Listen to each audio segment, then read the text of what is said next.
terbesar yang menjadi habitat komodo. Yang ketiga, Pulau Flores, pulau yang lebih besar namun populasi komodo terbesar di beberapa kawasan konservasi. Lalu yang keempat, Pulau Gili Motang, pulau kecil yang juga menjadi rumah bagi komodo. Di Nusa Tenggara Timur, Indonesia, keunikan fisik dan perilakunya telah menjadikannya salah satu ikon fauna Indonesia.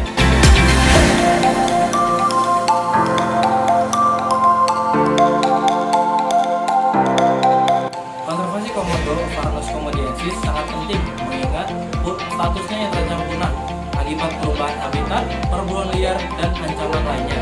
Berikut beberapa upaya yang telah dilakukan sejak lama. Salah satunya adalah pendirian Taman Nasional Komodo.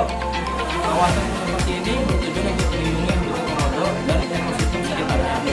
Selain itu, penelitian intensif terus dilakukan untuk memahami biologi, perilaku, dan genetika komodo.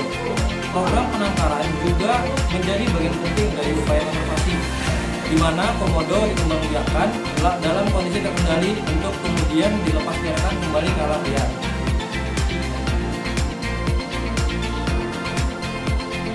Komodo adalah reptil dari keluarga Varanidae bergenus Varanus dengan nama latin Varanus comodiensis.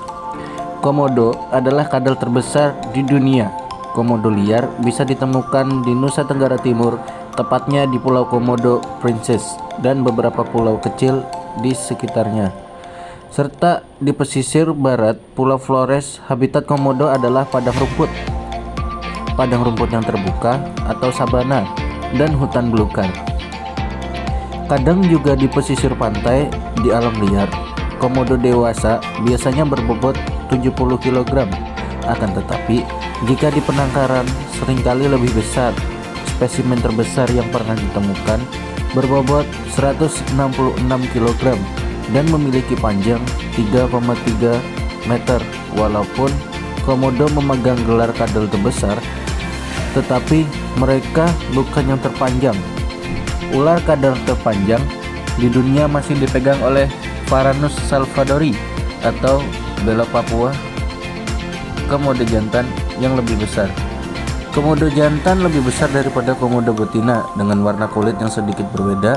Komodo jantan berwarna dari abu-abu gelap sampai merah batu bata, sementara komodo betina biasanya berwarna hijau kecoklatan dan memiliki bercak kuning pada tenggorokannya. Komodo adalah karnivora atau memakan daging.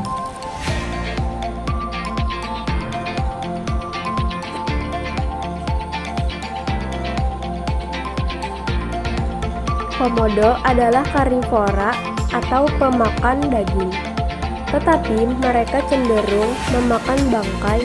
Meski begitu, komodo tetap memburu secara fisik. Mereka dipersenjatai cakar yang kuat dan tajam, rahang yang kuat, dan memiliki 60 gigi tajam penciuman.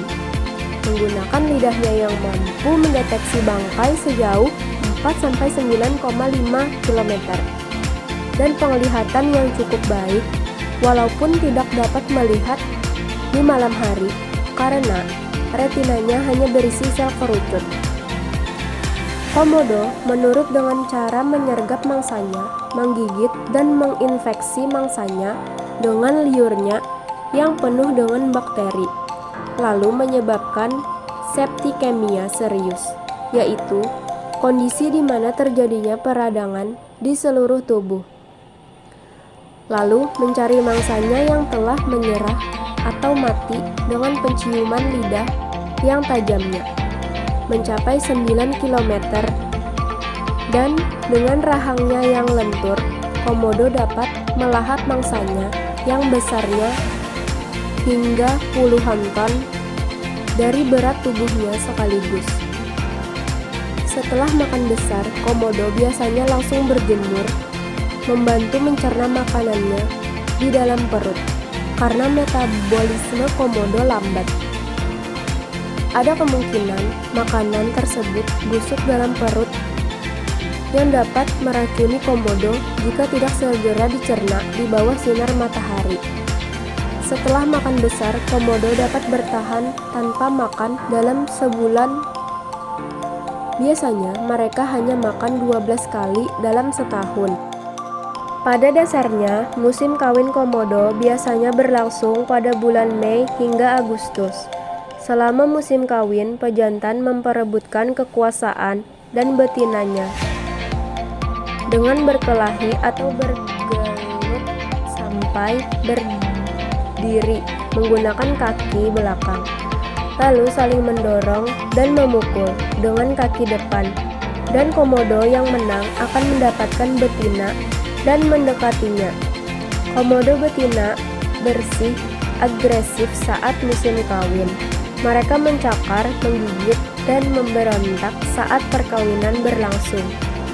Komodo jantan harus sepenuhnya mengendalikan betinanya agar tidak terluka saat perkawinan. Selain perkawinan dengan cara normal, ada beberapa kasus komodo bereproduksi dengan cara partenogenesis atau kondisi di mana terjadinya pembuahan tanpa fertilisasi dari pejantan.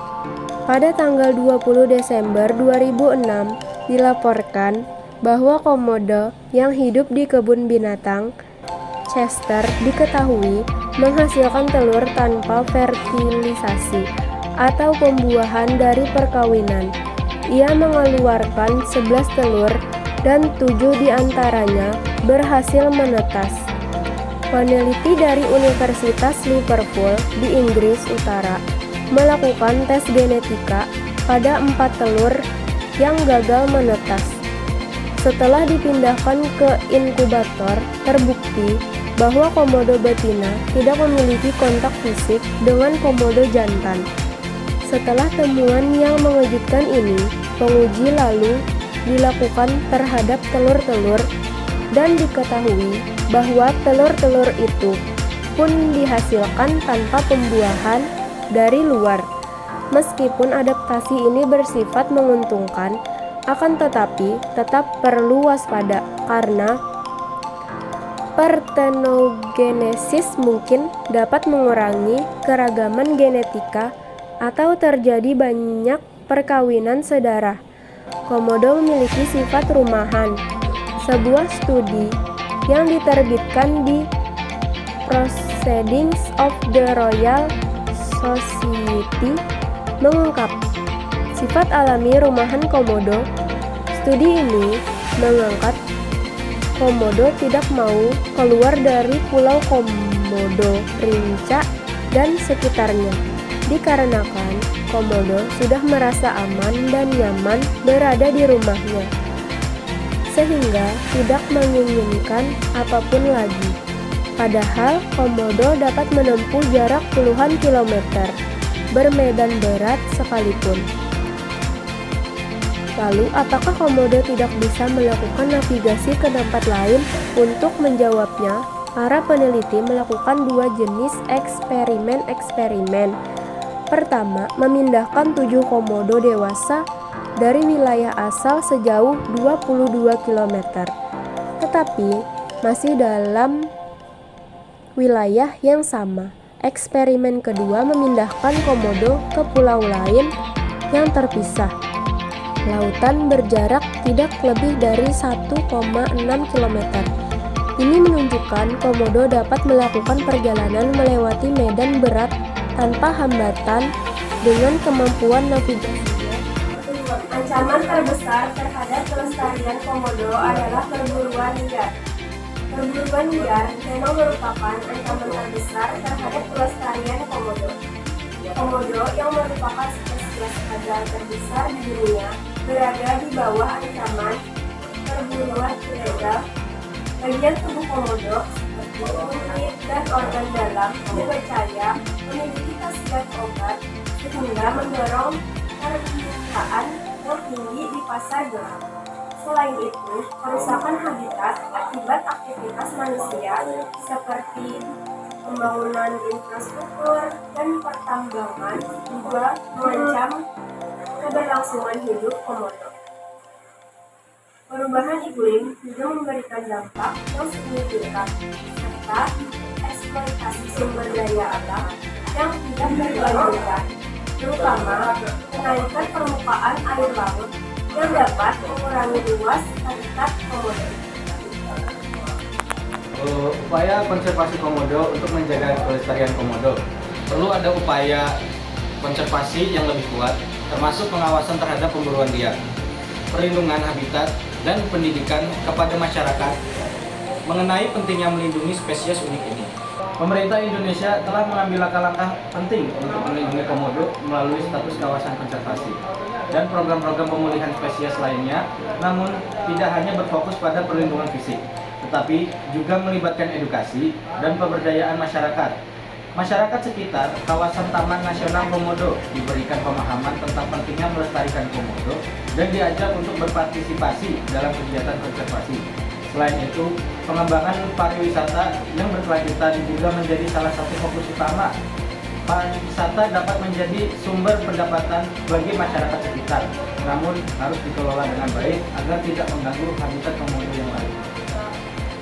Selanjutnya tentang untuk meningkatkan kesadaran masyarakat terhadap pentingnya konservasi komodo. Penting untuk diingat bahwa upaya konservasi komodo membutuhkan kesabaran dan kerjasama dari semua pihak. Dengan meningkatkan kesadaran masyarakat, kita dapat menciptakan generasi yang peduli terhadap lingkungan dan berkomitmen untuk melindungi wisata alam Indonesia.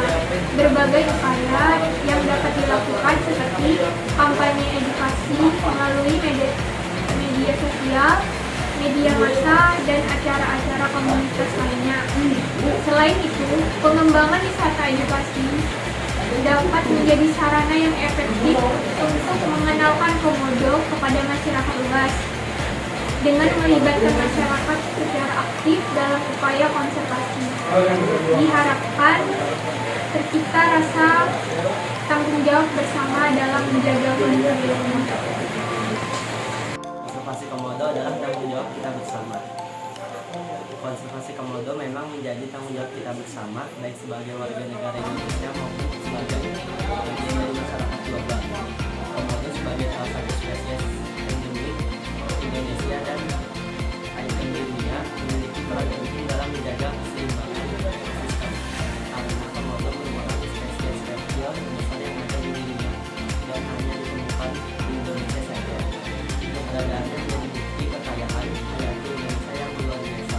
Setiap individu dapat berkontribusi dalam upaya pelestarian komodo dengan cara yang sederhana, seperti tidak membeli produk yang terbuat dari bagian tubuh komodo, mendukung pariwisata berkelanjutan, dan menyebarkan informasi tentang pentingnya menjaga kelestarian komodo. Dengan upaya yang berkelanjutan, kita dapat memastikan bahwa komodo tetap menjadi bagian dari kekayaan alam Indonesia dan diwariskan kepada generasi yang akan datang. Marilah kita bersama-sama untuk menjaga kelestarian spesies komodo agar kedepannya spesies ini tidak punah, sehingga dapat dilestarikan sampai ke generasi selanjutnya. Sekian dari kami, terima kasih sudah menyaksikan. Silakan like, comment, dan subscribe.